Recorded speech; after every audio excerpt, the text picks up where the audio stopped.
Every touchdown brings you closer to a payout with DraftKings Sportsbook, an official sports betting partner of the NFL. Download the DraftKings Sportsbook app and use code SPOTIFY to get $300 in bonus bets instantly when you place your first bet of $5 or more. In partnership with DraftKings. Gambling problem? Call 1-800-GAMBLER. On behalf of Boot Hill Casino and Resort in Kansas. Fees may apply in Illinois. 21 and over. Age and eligibility varies by jurisdiction. Void in Ontario. Bonus bets expire 7 days after issuance. For additional terms and responsible gaming resources, see sportsbook.draftkings.com/promos. At Sierra, discover great deals on top brand workout gear, like high-quality walking shoes, which might lead to another discovery. 40,000 steps, baby. Who's on top now, Karen? You've taken the office step challenge a step too far. Don't worry, though. Sierra also has yoga gear. It might be a good place to find your zen. Discover top brands at unexpectedly low prices. Sierra, let's get moving. Number 6, Oregon versus Oklahoma State just became a lot more interesting because Coach Mike Gundy stepped in it just a little bit. We will talk about that and more here on the Ducks Confidential podcast. I am Aaron Fentress of the Oregonian and OregonLive, joined by my main man, George Wrighster, who also joins me on Talking Ducks, which you can also find on YouTube. George, you host the Unafraid Show. You've been busy this week. I've noticed this Gundy thing got you spinning a little bit. You've been firing off some videos. I love to see it. You also did a deep dive preview of this game, which I was impressed with. So you can carry that segment because I have no feelings about this game whatsoever. Ducks gonna win by 30. I did like this much research, so we'll let you carry that segment. But how you doing, man? How's your week going? Man, it's going good, man. It has been quite busy. College football is rolling around and start some TV on the weekends. And I know this week, right? Yeah. Right. So it's exciting. And so I this weekend on its face does not look like great football. You know what I mean? Because there's only one ranked game. But these are the type of weekends sometimes that upsets happen, weird things happen, and performances, because you still do have some very interesting games like Duke versus Illinois. That is a very interesting game. And then you also have Missouri versus Kansas. Very interesting game as well. So there are a number of games that are going to be interesting. And then you're looking at like Alabama, how they are going to respond to all the noise around them when it comes to Kalen DeBoer as their head coach. They're talking about buyouts, the structure, and bro, they already. Yes. You don't understand what the standard at Alabama is. See, people on the West Coast, because I lived in the South, and Oregon is kind of more Southern leaning in terms of their intensity and their fandom, right? They are, and so are like Utah. Utah is like that too, where their fans are insanely dedicated to what they post, right? So, I mean, to all the noise surrounding the team, good, bad, indifferent. But in the South, and particularly at Alabama, they've been so spoiled. Kalen DeBoer, who I believe is a really good coach, I just don't know if Alabama's the perfect fit for him, is that he goes down to the South as a city slicker, as an outsider. You got to learn the culture. And players down there want to be coached a different way than players on the West Coast do. And in general, obviously there are some exceptions here and there, but then Kalen DeBoer goes down there. He's not having the type of success. Aaron, do you realize in their last 10 games, they are 5-10, and they have lost to 4 unranked opponents with a roster. 4 unranked opponents. Nick Saban beat the last 100 unranked opponents. And it's not like the cupboard was bare. They have the most talented roster in all of college football. Based on rankings. Yes, but however, this is the same thing that the SEC likes to spin us and tell us, see, this is why our strength of schedule is so great, because our recruiting rankings and this and that. So you can't have it one way on one hand and the other way on the other hand, where like I agree with your methodology of just because a class is ranked high, that doesn't mean the class is actually good until they prove that they're good. So, but the idea is that if your roster is so immensely talented, right, yes, you can get beat. That doesn't mean that you can't get beat. The issue is the product that was on the tape. They were having loafs, low energy. They got out physical. Like those are things that recruiting rankings don't solve. Right. That you can have the best team in the whole world. If they don't play hard, it doesn't matter. 100%. All right. Before we move along, let's get to our ad read in today. Today's episode of Ducks Confidential is brought to you by Travel Lane County, an organization that promotes travel and tourism in the Eugene, Cascades, and Coast region.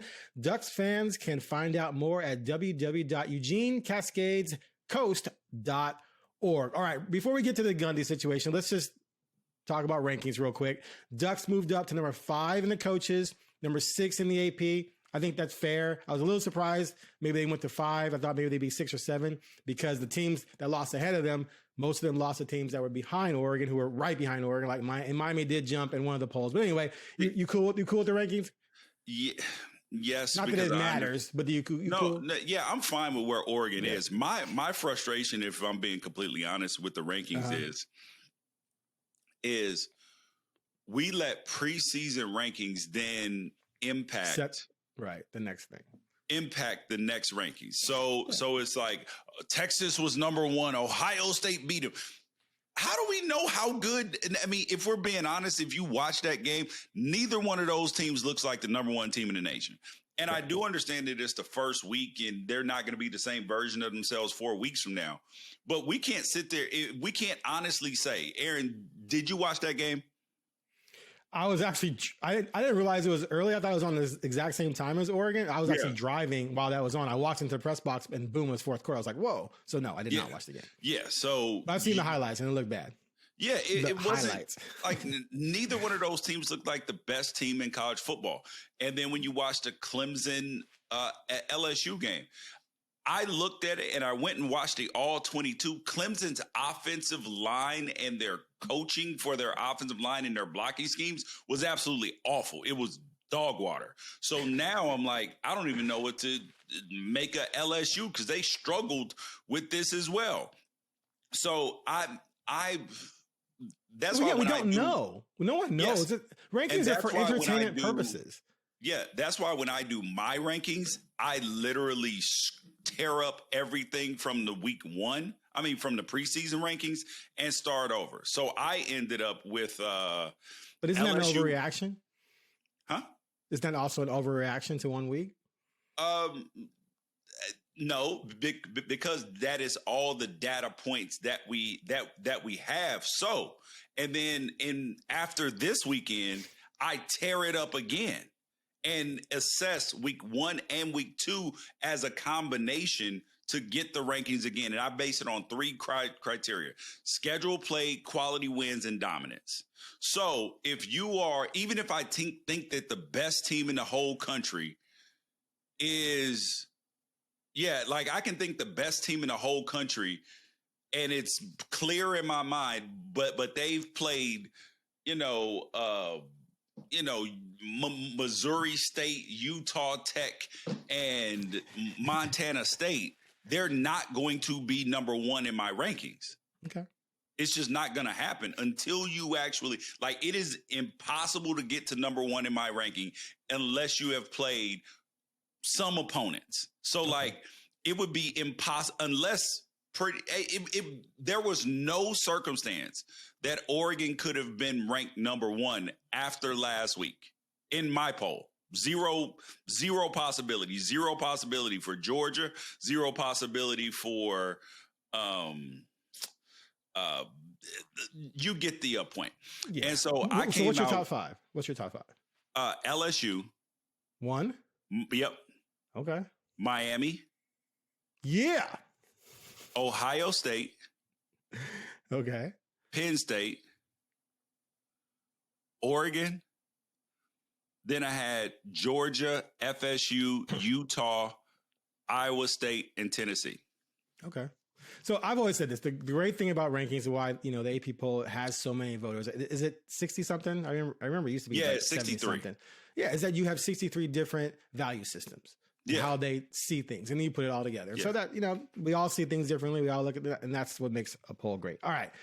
Let's get into the Coach Gundy situation. I'm going to say right now, I think this is manufactured nonsense. I think this is a situation where people just thought, ooh, I can make a controversial video, and they couldn't wait to run on the radio or run the podcast to blow this out of proportion. That's just me. We'll see what you think. But first, let's play what Mike Gundy said during his press conference. We're not going to play the 4-minute thing he said on the radio. We'll just talk about that. But here's what he said during his press conference. Been your initial thoughts on this Oregon team? What's what? Your initial thoughts on the Oregon team? Well, same thing as you. They're a good football team. You know, Oregon is playing really well. You know, I think they're well coached. They're spending a lot of money, and you know they've put a lot into that organization. And you can see they're a good football team. To me, all facts. I just see no problem. But let's hear what Dan Lanning had to say when my partner in crime covering the Ducks for OregonLive, James Crepea, asked him about all that Gundy had said. Mike Gundy spoke quite a bit today and mentioned a lot about how much the resources are here, a lot of spending on the team here, suggested the roster cost $40 million last season, and also said that non-conference scheduling perhaps should be more aligned with budgets. Just didn't know if, with all of those comments, if you had a particular reaction or thoughts about future scheduling or how much there may be a disparity between these programs. Yeah, it sounds like there is, listening to him talk. Like I said, I got a ton of respect for Coach Gundy. Ultimately, how blessed are we to be in a place that's invested in winning? If you want to be a top 10 team in college football, you better be invested in winning. And we spend to win. Some people save to have an excuse for why they don't, right? And ultimately, like, he's a great coach. They've done an unbelievable job, but I want to be a team that's competing at the highest level. And we're really fortunate to be in that situation. So I can't speak on their situation. I have no idea, what they got in their pockets over there. I'm sure UT Martin maybe didn't have as much as them last week, and they played. So we'll let it play out. Okay. There's Lanning's response. I thought I was there for that. I thought it was a perfect response. Okay. So I'm going to start real quick, and then I'm going to let you go. Then I'll respond. This to me is one of those situations where a coach said something and people are nitpicking and angling to try and make it something more than it is. I think everything he said was a fact. He credited Oregon for being a good football team, for being well coached. And then he just pointed out they spend a lot of money. They have a lot of resources. And then on the radio show, he was asked specifically, when you scheduled Bama, when you scheduled Oregon, we didn't have the NIL situation. Does that give you pause now? And he said, yeah, some teams are going to have to consider if they're going to schedule teams in the future that have way more resources than them, even enough money maybe to steal their players, because it's not going to be a competitive situation. I see no problem with what he's saying at all. And it's true. Like, why would you? If you have a $4 million NIL budget, why are you going to look non-conference and schedule someone with a $20 million NIL budget? It's almost a guaranteed loss. You're probably not going to want to do that. So I don't see the problem. What say you? Mike Gundy, shut up with the crying. I don't think he's crying. He was asked the question. No. Okay, go ahead. Aaron. You go. There was reason for people to, and Dan clearly took umbrage with it, because here is the issue. First of all, he starts making up mythical numbers. Oh, it's a $40 million. Okay, that was wrong. $40 million budget. That was crazy. You're right. Yes. And so now you're saying it like you're making excuses before the game even starts. No. Yes, he is. No. That's exactly what he was doing, because the idea. See, here's the thing, Aaron. You can't have it both ways, because you can't, on one hand, talk out of your neck and be like, yo, I think the Big 12 is one of the best conferences in college football. They should get more than one bid. And then on the other end, be like, well, I don't know if they should be even playing Oregon. Then you can't have both things at the same time. And then also, Mike Gundy, guess what? You did this to yourself. He did this to himself, because he is the man that came out and admitted, which was foolish. Yep. That he was, that he thought that NIL and the transfer portal would just go away. Which is wild. So he didn't embrace it. Do you realize, Aaron, there were states passing laws? Why? I don't know what in the OANN that he was watching. that believed that it was going to go away, but everybody with two brain cells or two to rub together knew that college football was changing. And this is why he's in the position. Do you think that he was complaining when T. Boone Pickens donated like $600 million to renovate the stadium and build new facilities and all of that stuff? Do you think he was complaining about that? No. Do you think the man had no problem with playing UT Martin last week? UT Martin ain't got none of the same resources. Completely different conversation. But go ahead. No, it's not, Aaron. Completely different. So yes, it is. And I'll explain why. But go ahead. This is why I loved Dan's response, because he said, I'm sure UT Martin didn't have as much as them last week, and they played. So irrelevant point. Hold on. But go ahead. So we'll let it play out. And that was the savage remark, because he was like, so we'll let it play out. And you know what, Aaron, you know what's coming. No. You know what's coming. Okay, listen. So you completely crystallized my point. Okay, of this. First of all, he wasn't crying about anything having to do with this game. He was asked a question, and then about the bigger picture of scheduling. And then he pointed out, let me finish. Okay, well then hop out of the Big 12 and don't go and don't want a college football playoff spot. If you shouldn't be playing, hold on, Aaron, if you shouldn't be playing Oregon or Georgia or any of those in the college football playoff, then why, during the regular season, why should you get to play them in the college football playoff? Go join the Mountain West. Go join Conference USA if you want to be the big dog on the street, or if you're poor, if you're broke, say you're broke, or get your money up like every other college football team is doing. Okay, can I respond? Go on. Okay, he was asked a question and he answered it honestly. He's saying that teams who may not have a high NIL budget have no motivation to schedule teams that have more money. Now, that doesn't mean that he doesn't bear responsibility for where they sit right now with not embracing NIL. That was soft, Aaron. That doesn't mean he was making an excuse. He wasn't making an excuse. He was saying, okay, who's going to win this week? Oregon. They're favored by 30. Who has more talent, George, according to you and everyone else? And any metrics you could. Oregon does.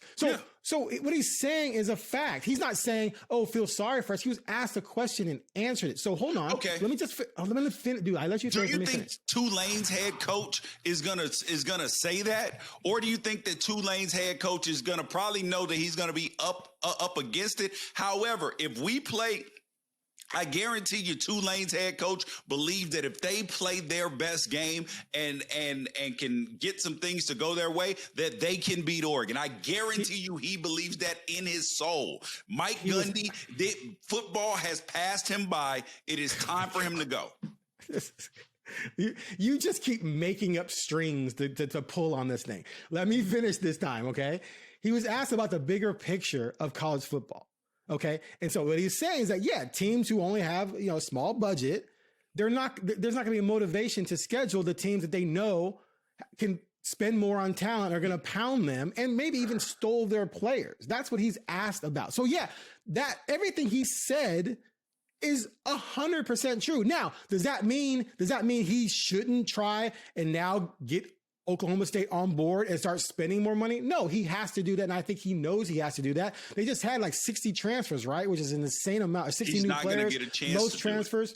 Okay, well, then he'll get fired. That's fine. But what he's saying isn't untrue at all. Like if I'm in a situation, but we're not talking about situation. Okay, George, we're not talking about Oklahoma State. This isn't about Oklahoma State. It's about the bigger picture of college football. You want to make it all about. See, everyone wants to make it all about Oklahoma State and just dismiss what he's saying because of the situation they're in. But what he's saying about the bigger picture is correct. If I have a $4 million NIL budget and I'm scheduling my non-conference, I'm going to try and pick a team that has a similar budget. I'm not going to pick a team that has a $20 million budget. That's almost a guaranteed L. So why would I do that? Most teams are probably not going to want to do that. Because by the rules, you are forced to schedule another Power 4 opponent. Right, there are Power 4 opponents who have the same budget you do.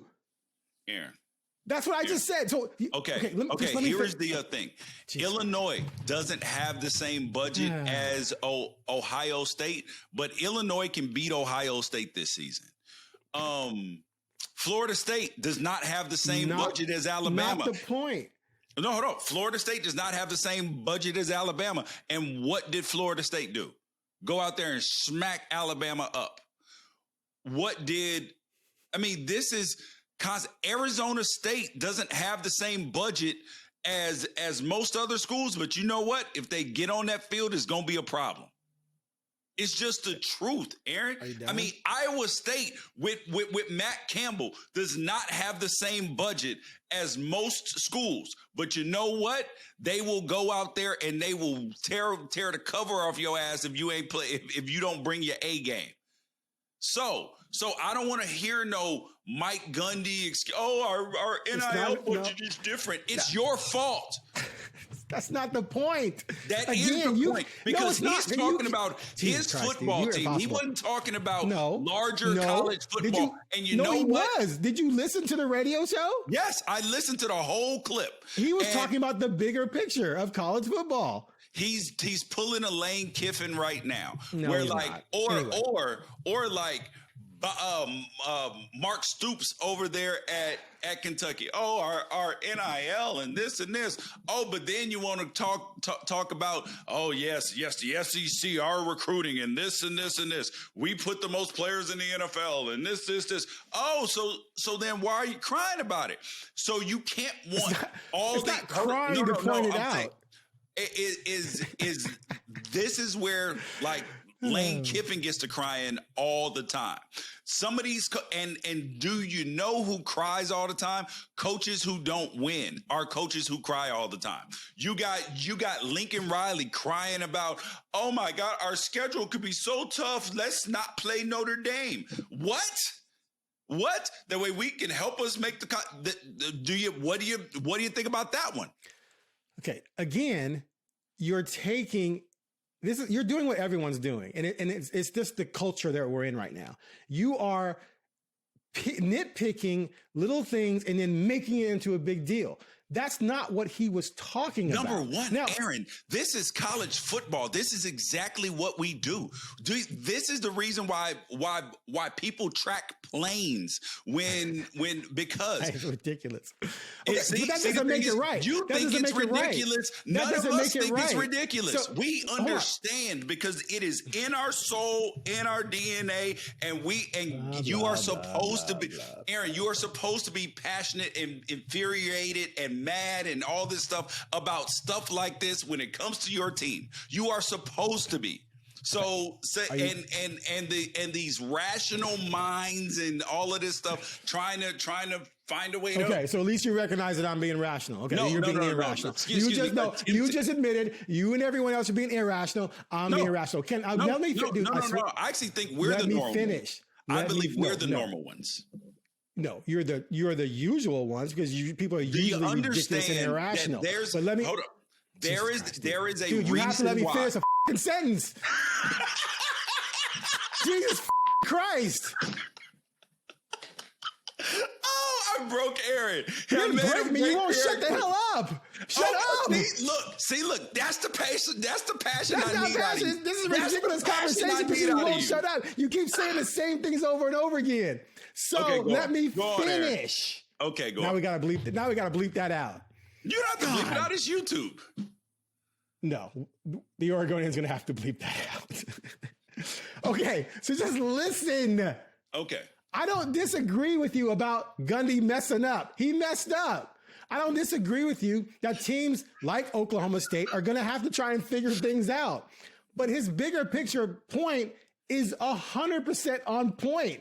It's why it's such a big deal to be able to do what Oregon does. If Oregon were in a situation where they couldn't do these things, where they didn't have the money, they didn't have the facility, they didn't have Phil Knight, Oregon fans and former Ducks like you will be complaining about how unfair it is. Of course we're losing. We don't have the money. So it's when you're at the top of the food chain, when you're the shark, Jaws' greatest movie of all time, by the way, when you're the shark, you like the rules. Because there's only two things in the ocean that can mess with you. But when you're the little fishies, yeah, it pisses you off. And so I understand where he's coming from a bigger picture, not only because the budget creates roster disparity, but the teams with the money can literally take the players from the teams they're competing with, which creates an even greater disparity. And we've already seen Oregon do that. So I think that point is legit. Now, hold on. Now, the Tennessee Martin quip from Lanning, completely irrelevant. I couldn't believe people latched onto that because the disparity between FBS and FCS or Division I and 1AA has always been there. Those games are scheduled for two reasons. One, as a tune-up for the bigger program, and two, as a payday for the lesser. That's been going on forever. That has not changed with NIL. That's always been there's always been a disparity. That's always been there. So them scheduling Tennessee Martin has nothing to do with what he's talking about with Power 4 teams at the lower end trying to schedule non-conference and saying, well, if I'm Purdue, why am I scheduling Bama? I'm going to schedule someone else with a similar budget to make it a more equitable game. Now, upsets do happen, but there's a reason why teams spend the money they have because it gives you a greater chance to win. If we have a 4 out of 7 series between a team with a $20 million budget and a team with a $5 million budget, at best, it's going to be a 4-1 series win for the team with the most money. So all I'm saying, 5 more seconds. All I'm saying is that he made legitimate big picture points about college football and people have nitpicked it to create a controversy. And I just think it's overblown. Okay, I don't think it's a controversy. It's just it is what it is. So by your statement, Oregon should not have, in Dan Lanning's first year, Oregon should not have played Georgia because Georgia's budget. No, it's not. It's not a should not have. See, this is what I'm talking about, spinning it. I didn't say should not have. I said teams need to consider. He was saying teams need to consider what Oregon they should do. And so they need to consider it. And that was before, but that wasn't that before people started spending. I mean, there was some money being spent, but Georgia, that was before what's happening now. The SEC been paying players under the table. Right, we know that, but. And again, I'm not saying anyone should do anything.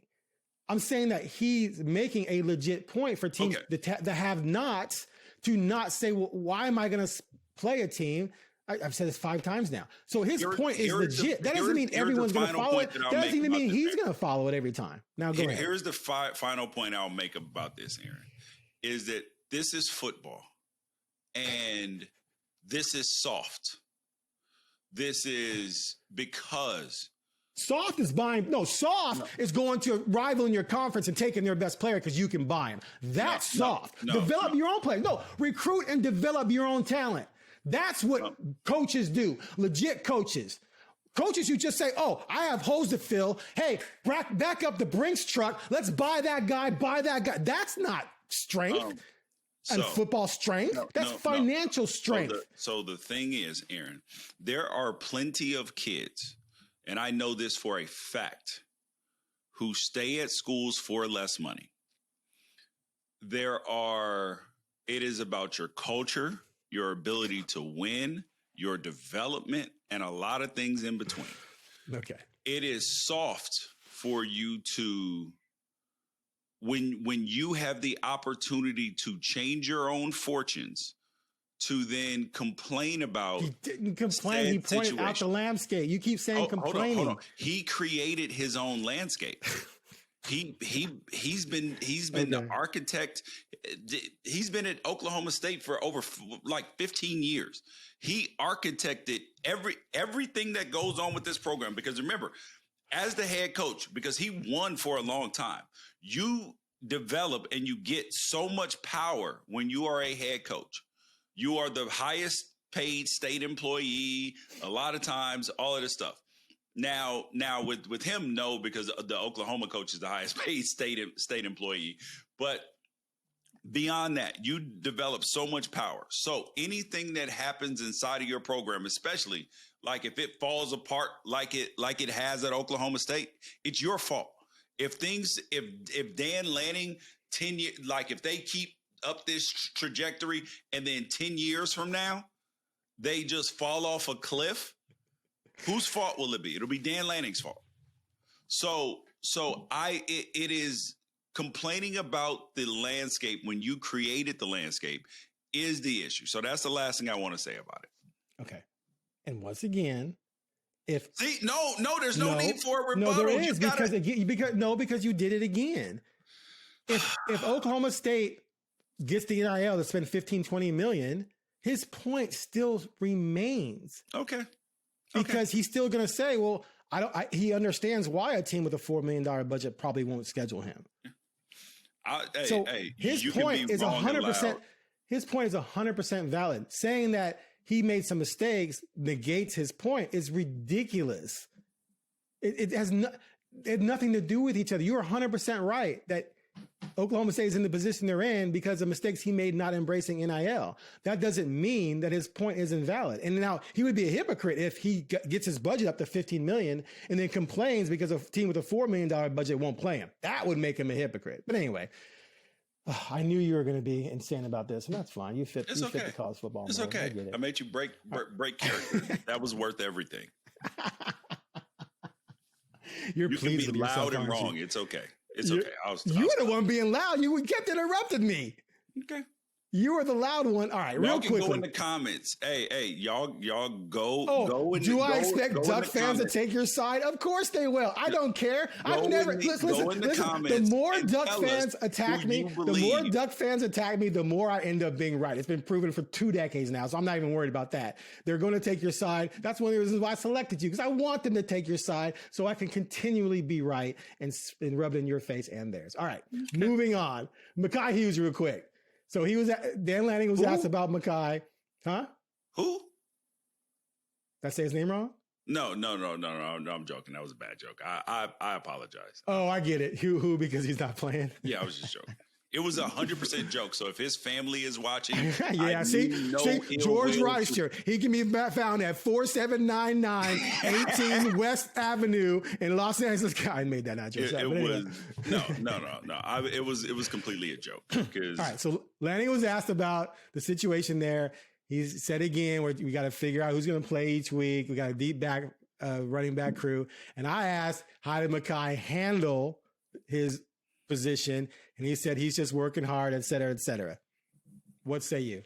I can't buy that. What do you mean you can't buy it? That he just accepted it and moved on. He has to be pissed. No. Here's the thing I know about Coach Lanning is that there are a lot of times where he does things to protect players for whatever reason. Of course, smart. Like with the Jurion Dickey situation, he could have aired out some very dirty laundry. And Jurion actually would have had an opportunity to transfer this year and be eligible. After everything happened. But he handled things the right way. So there are a lot of times where Dan does or does not do things to protect players, to make sure that they can either go to a new spot, that they're not embarrassed publicly, all of those sorts of things. And I appreciate that. And I believe that in this case, mind you, this is not something that I have asked about yet because I believe that I know the answer to it. And is that I believe that Mekhi Hughes, when you turn on the tape, Aaron, he is very, very talented. I also believe that when you leave one place and you're the man one place and you have certain practice habits and ways that you do things, when you go to and this is one of the troubles with going to a new place, because you're starting with a clean slate and you have not built up that equity. Because if he went to Tulane, if he had stayed at Tulane, can we agree that Aaron, after 2,800 yards, that pretty much no matter what he did or did not do, he was probably going to be the starting running back? Yeah. Yeah, to start the season. So when you go to the new place, you have to establish without a shadow of a doubt that you are the man. And the thing that I do appreciate is that And is that one thing that grows families and people frustrated in sports when the money dictates who plays and not the play on the field. And I believe that there is a disconnect with that maybe Makai figured that, oh, they brought me in, I'm going to be the guy. And that he has to figure out how to work within the framework of what these coaches are looking for. And and as soon as he does that, I believe that you will see him play more. And if he doesn't, he will be back out the door in a like you won't see him. He will be redshirted if he has a red shirt available, and then he'll be out after the year. But either way, there will be a resolution to this pretty quickly. And hopefully it's the first option where he's like, yo, I'm not riding this pine. I'm going out and getting my money, and I'm going to the NFL or this or that, whatever the next plan is. I will buy in because that's my only option right now. Okay. Fair enough. Okay, real quick around the country. Thoughts on Belichick? Getting pasted. I'm okay, personally. I'll start since you just dominated that segment, which rightfully so. I'm not shocked. Coaching college kids is completely different than coaching in the NFL. The way you coach in the NFL, the time you have, the things you can do, the things you can get kids or adults to do mentally, is completely different than what you can get kids to do. So just because someone excels in the NFL doesn't mean they can take all that and go to college and automatically excel in college, because you can't get them necessarily to do the things that you do. Plus, talent can be an issue. In this case, talent was an issue. They just got demolished. I didn't understand why he took this job to begin with, but do you think this is a sign that it's just going to completely implode, or do you think he can fix this thing? Or do you think he even wants to fix this thing? Okay. Like, what is he doing? I believe he's setting his kids up to have head coaching jobs, which means he has to do a good job overseeing and stewarding that peaceful transfer of power. Okay. Let's take the measured, level-headed approach and thoughtful approach to this, Aaron, since that's what you like to do. The thoughtful, measured. Are you mocking me? Approach to this. No, I'm agreeing with you. Why would I mock you? What? No. So when Jed Fish was at Arizona, his first year, he went 1-11. And the only win that he got shouldn't have even counted because Cal sent half a roster down there to go play. And they went 1-11. And if anybody had looked at that and been like, oh, my God, see, look, he's a terrible head coach, this and that. And some people did. The next year, what did they do? Significantly better. And then the year after that, he was either there for 3 years or he was there for either way. He turned the program around in 2 or 3 years. And then he left to go to Washington. And he's doing a good job at Washington as well. The first game, overreacting to the first game is crazy of a new tenure because, yes, Bill Belichick does have to figure some things out. Number one, he picked the wrong quarterback to start the season with Gio Lopez. Should have been going with Mr. Max Johnson. Now, I don't know how much Max was able to practice because, he was recovering from damn near an amputated leg last year and all of that stuff. But at the end of the day, I don't believe that we can judge Bill Belichick in year one because the learning curve is steep. He's never been in college football. Yes, he was around Washington a lot last year and all of that stuff, but the learning curve, and he's a smart guy. So if he is still within his football faculties and he's not this helpless old man that's getting run over by this 24-year-old, if he is still of sound mind and body, he is a dedicated tactician, and at the least, he will figure out the defense. So I'm going to look about week 6, week 7. If we are looking at improvement, like progress, not perfection, I will say that that things will be fine. If they are still getting their doors kicked in all season and there's not even better defense, that will be room for concern. All right, real quick, we're running long on time here. We talked about it a little bit on our early podcast this week. We both see this as not much of a threat. This Saturday, Zane Flores, a third-year freshman, will make his first start. He'll have an entire week to prepare for the $20 million roster. Wink, wink. This is a really new roster. A lot of guys being thrown together. Young quarterback. They did go out and get a few dudes. They got what's the kid? Terrell something. Gosh, I had his name here a second ago, and you got me all flustered. Terrell Davis, Division II All-American receiver, big play kid. Yep.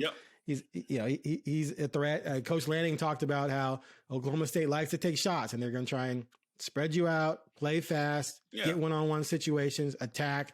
Aaron Flowers, redshirt freshman who started his first game, actually wrote about him for today on OregonLive. You can check it out. He talked about how big he's excited about it because you went from a Montana State team that's been built this program a lot, mostly on running, to now a team that likes to throw. So the secondary is excited about this opportunity. They're going to have a couple big plays. That's just college football, right? They're going to make some plays. Even Illinois, I remember last year when I went to that game, they had a couple plays. But at the end of the day, Oregon's going to overwhelm them. I got this 47-17. What you got? I believe that this is a game that, well, first of all, let's not discount Zane Flores because there's no book on this kid. He could be Tom Brady for all we know. And there's this assumption that the kid's going to suck because he was the backup. I don't think he's going to suck. I just don't think he's ready for this start at this moment. But environment. This could be there. There is I always account for the angels in the outfield potential. Always. You cannot discount the angels in the outfield day. So I am looking forward to Oregon's secondary being tested. I want them to throw the ball 58 times, and I want to see what comes up out of it. I don't want to see a lot of big plays. Like if it's like a tip, pitchy woo-woo thing, then okay, whatever. But I don't want to see third and longs consistently being picked up. I don't want to see missed tackles. I want to see what this defense has to offer. And Oklahoma State's defensive coordinator, Todd Grantham, he is a man who is going to blitz the hell out of you. And I want to see how this offensive line responds. I want to see how Dante Moore responds if he gets a little bit of pressure, because the question about him has never been talent. It is there a poodle in the heart, or is there a dog, or is there a big cane corso in there? Right. And I believe that there's a cane corso in there, and that so I want to see how this team responds, because great teams, they take care of business when inferior opponents are there. They drag them through the mud. And that's exactly what I want to see the Oregon Ducks do here, is drag them through the mud. But get pressure tested in some situations, and that way you're ready for when it is time to go to Happy Valley. Fair. I hear you. Just to illustrate sort of where they are defensively, they have outside linebacker Wendell Gregory, a redshirt freshman transfer from South Carolina, another impact player, linebacker Brian McCoy Jr., an Akron transfer. So, yeah, they went out in the transfer portal and just reloaded this roster to make up for the mistakes that Gundy made. I can't believe he thought the transfer portal and the NIL was going to go away. That is crazy talk. I'm with you 100% on that. Like, there's no way you can put the toothpaste back in that tube. So we'll see how things work out for them down the road, but they're about to get smacked around on Saturday. Yes. All right, before we go, I got to do my final ad read here. Today's episode of the Ducks Confidential Podcast was brought to you by Travel Lane County, an organization that promotes travel and tourism in the Eugene, Cascades, and Coast region. Duck fans can learn more at www.eugenecascadescoast.org. Any final words, Mr. Wrighster? Go Ducks. Perfect.